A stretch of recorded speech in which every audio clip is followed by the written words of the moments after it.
Hello children, welcome again to Sarita ma'am's class. आज हम पढ़ने वाले हैं standard 6 chapter 1 let's know history का पार्ट 2। ठीक है, पार्ट 1 में हमने इंस्क्रिप्शंस और भोजपत्र और ताड़पत्र के बारे में पढ़ा। अब हम पार्ट 2 में पढ़ेंगे कॉपर प्लेट्स। ये जो हम पढ़ रहे हैं ना, ये क्या है? This are tools and resources to know the history. अब जो कॉपर प्लेट्स है उनको कहा जाता है ताम्र पत्र। ठीक है, ताम्र का मतलब होता है कॉपर। नाउ अब ताम्रपत्र क्या होते थे? तो ताम्रपत्र that means copper plates where the text, ठीक है, विच इज एनग्रेव्ड। कहाँ पे एनग्रेव्ड होते थे? Engraved in copper sheets. जो कॉपर की जो शीट होती है उनके ऊपर जो लिखावट थी, उनके ऊपर जो लिखा गया, उनको कहते हैं हम ताम्रपत्र।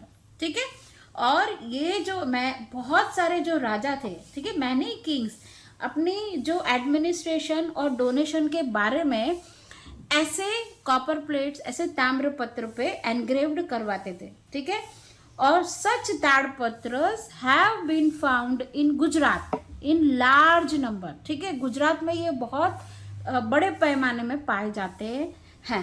ठीक है, और दे गिव्स अस इंफॉर्मेशन, और ये क्या देते हैं? They gives us information about name, religion, administration and donation of the particular kingdom और किंग। ठीक है, तो इनसे ये इनके ऊपर जो लिखावट थी, इनसे हमें पता चलता है उस समय का राजा कौन था, उस समय कौन सा रिलीजन फॉलो करते थे, how was the administration and donations.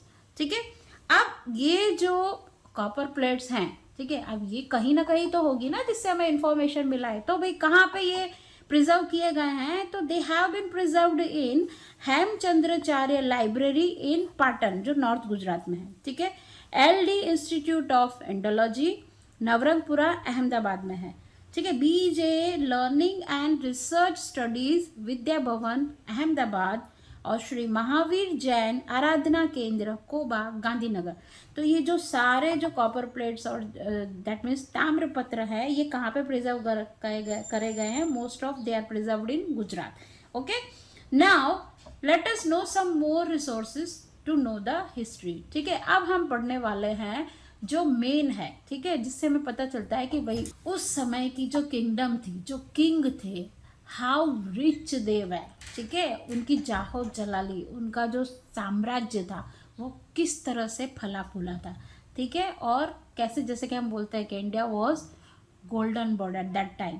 तो ऐसा क्या था, और वहाँ के राजाओं के पास मतलब शाही खजाना कैसा था, वहाँ पे गोल्डन पीरियड कैसा था, वो हमें कॉइन्स के बारे में और कॉइन्स से पता चलता है। तो coins are also one of the source to know the history.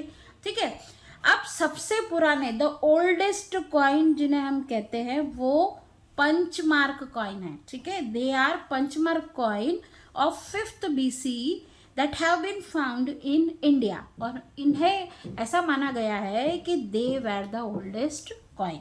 ठीक है, अब उस समय gold, silver, copper coins of Greek kings, Mauryan age, Gupta age have been found.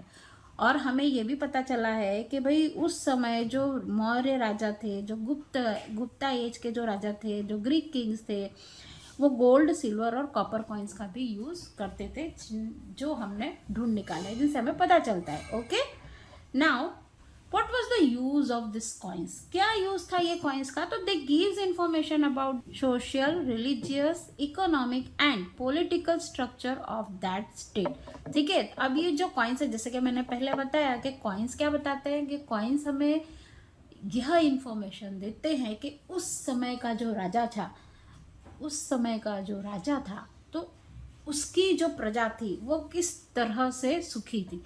ठीक है ना, जैसे कि गोल्डन कॉइन्स होंगे तो ऑब्वियसली हमें पता चल जाएगा कि भाई राजा जो राज था वो बहुत समृद्ध था, है ना। सो उनका जो रिलीजियस, उनका जो सोशल, रिलीजियस, इकोनॉमिक और पॉलिटिकल जो स्ट्रक्चर है, उसके बारे में हमें कॉइन से पता चलता है।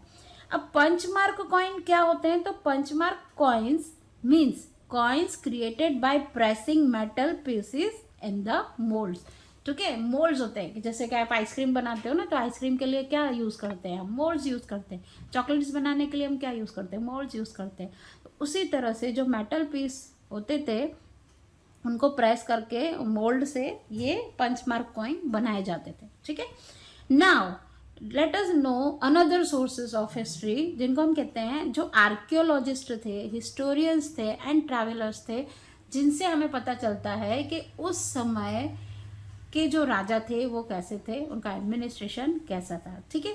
तो लेट अस नो आर्कियोलॉजिस्ट क्या होते हैं। तो भाई archaeologist are scholars who study about past, ठीक है। आर्कियोलॉजिस्ट और हिस्टोरियंस ऐसे लोग थे जो पास्ट के बारे में पढ़ते हैं, ठीक है। जैसे जहाँ पे खुदाई निकलती है, खोद काम करते हैं ना, और वहाँ से सालों साल की जो चीज़ें निकलती हैं, जैसे कि हमने देखा कि खुदाई में हड़प्पन सिविलाइजेशन के बारे में हमें पता चला, ठीक है ना, इंडस वैली सिविलाइजेशन के बारे में हमें पता चला। तो ये जो आर्कियोलॉजिस्ट है वो हमें वो पता लगाते हैं कि ये जो सिविलाइजेशन है या ये जो चीज़ें हैं जो खुदाई के दौरान मिली है ये कितने साल पुरानी है, ठीक है। तो study about that and they gives information about past of human society का पास्ट कैसा था उसके बारे में हमें इंफॉर्मेशन देते हैं। और ये क्या करते हैं, जैसे कि मैंने आपको बताया, just they go to ancient places, dig out the houses, coins, bricks, stones, implements, sample of food, bones of man and animals and study them, ठीक है। इन सारी चीज़ों को वो क्या करते हैं, जो खुदाई करके जो निकालते हैं, फिर उनके बारे में ये इंफॉर्मेशन देते हैं स्टडी करके, okay. So they categorize the tools found, do researches, collect data from manuscripts, documents, archives.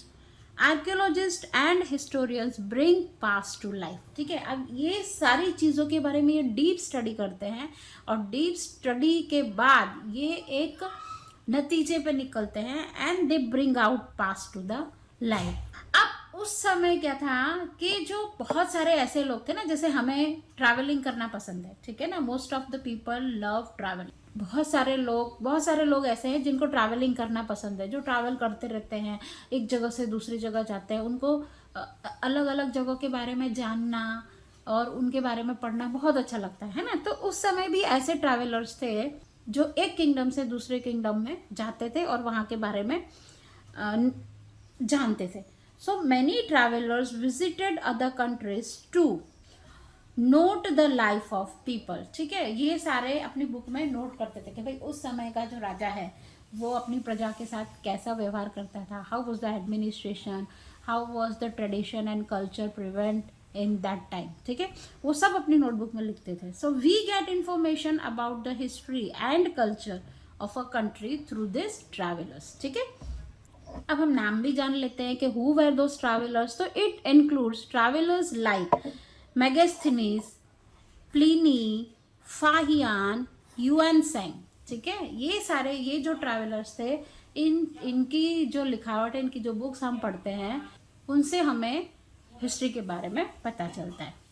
Now let us no कि जो हमारी इंडिया है, हमारा जो भारत है, हम इंडिया भी बोलते हैं और हम भारत भी बोलते हैं, तो ये नाम कहाँ से डिराइव्ड हुए।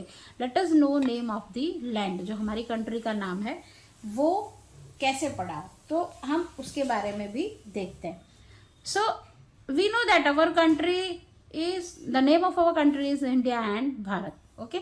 अब इंडिया जो वर्ड है वो कहाँ से डिराइव हुआ है, तो India is derived from Indus which is Sindhu in Sanskrit, और संस्कृत लैंग्वेज में इसको हम कहते हैं सिंधु, ठीक है। Now people of Iran and Greece were familiar with Indus river. अब जो इंडस रिवर था, हमने देखा कि भाई बहुत सारी जो सिविलाइजेशन है ना, मतलब most of civilization were developed near the bank of the river, ठीक है। तो ये जो ईरानियन पीपल थे, ग्रीक पीपल थे, इनको इंडस रिवर के बारे में पता था। तो ईरानियन कॉल्ड इंडस रिवर हिंदोस।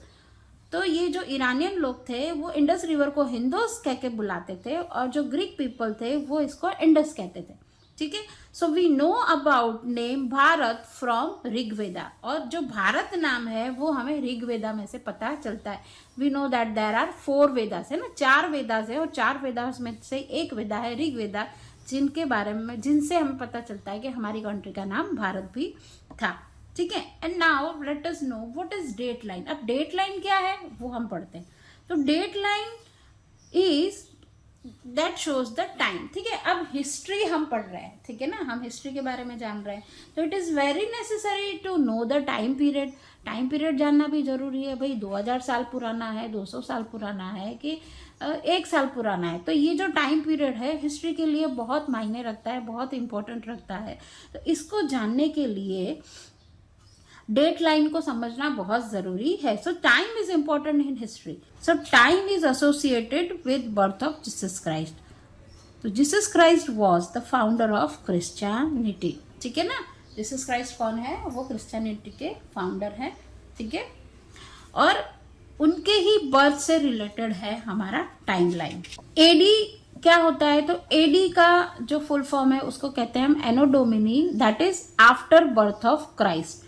और बीसी का मतलब होता है बिफोर क्राइस्ट। तो हम जो टाइम कैलकुलेट करते हैं ना, वो किससे कैलकुलेट करते हैं, जीसस क्राइस्ट के बर्थ से पहले और उनके बर्थ के बाद का जो हम टाइम रहता है। हम लिखते हैं ना कि एडी और बीसी लिखते हैं, तो this is the meaning of AD and BC. As Christianity is associated with most nations of world, we use same date line in India as in many nations. तो भाई पूरे सबका सेम होना चाहिए ना, इसलिए हम इंडिया में भी वही टाइमलाइन यूज करते हैं। ठीक है, जैसे कि मैं यहाँ पे टाइमलाइन बना रही हूँ जिससे आपको पता चल जाएगा। अब यहाँ पे देखो, जैसे कि यहाँ पे जीसस क्राइस्ट का बर्थ हुआ, ठीक है, बर्थ ऑफ जीसस क्राइस्ट। ठीक है, अब उनके बर्थ के बाद, ठीक है, उनके बर्थ के बाद की जो सेंचुरी होती है, सपोज हम यहाँ पे लिखेंगे फर्स्ट सेंचुरी। ठीक है, तो ये एडी है। एडी क्या है, आफ्टर बर्थ ऑफ क्राइस्ट। ठीक है, तो यहाँ से एडी काउंट होगा उनके बर्थ के बाद से। अब जो पीछे का है, यहाँ से जो काउंट होगा, सपोज यहाँ पे हम लिखते हैं फर्स्ट सेंचुरी। तो फर्स्ट सेंचुरी ये कौन सी सेंचुरी है, ये बीसी है, मतलब क्राइस्ट का जो बर्थ हुआ था उसके पहले का जो समय, उसको हम बीसी में काउंट करते हैं। After the birth of Christ को हम एडी में काउंट करते हैं। So this is very important for you to know. ठीक है, उसके बाद आता है सीई। सीई का मतलब होता है कॉमन एरा। सीई क्या होता है, सीई इज कॉमन एरा। ठीक है, और बीसीई भी होता है। तो बीसीई क्या है, BCE means before common era, before common era. ठीक है, before common era. So this was the time line, और we can say that date line. ठीक है, so our first chapter is completed. I hope you have understood the whole chapter. आप एक बार फिर से अच्छे से इसको रिवाइज कीजिए और इसके जो मैंने जो पॉइंट्स दिए हैं वो अच्छे से रीड कीजिए। You will be able to understand it more clearly. So अगर आपको मेरा ये एक्सप्लेनेशन अच्छा लग रहा है तो please like and subscribe my channel. हम मिलेंगे हमारे नेक्स्ट चैप्टर में, तब तक के लिए thank you and bye bye.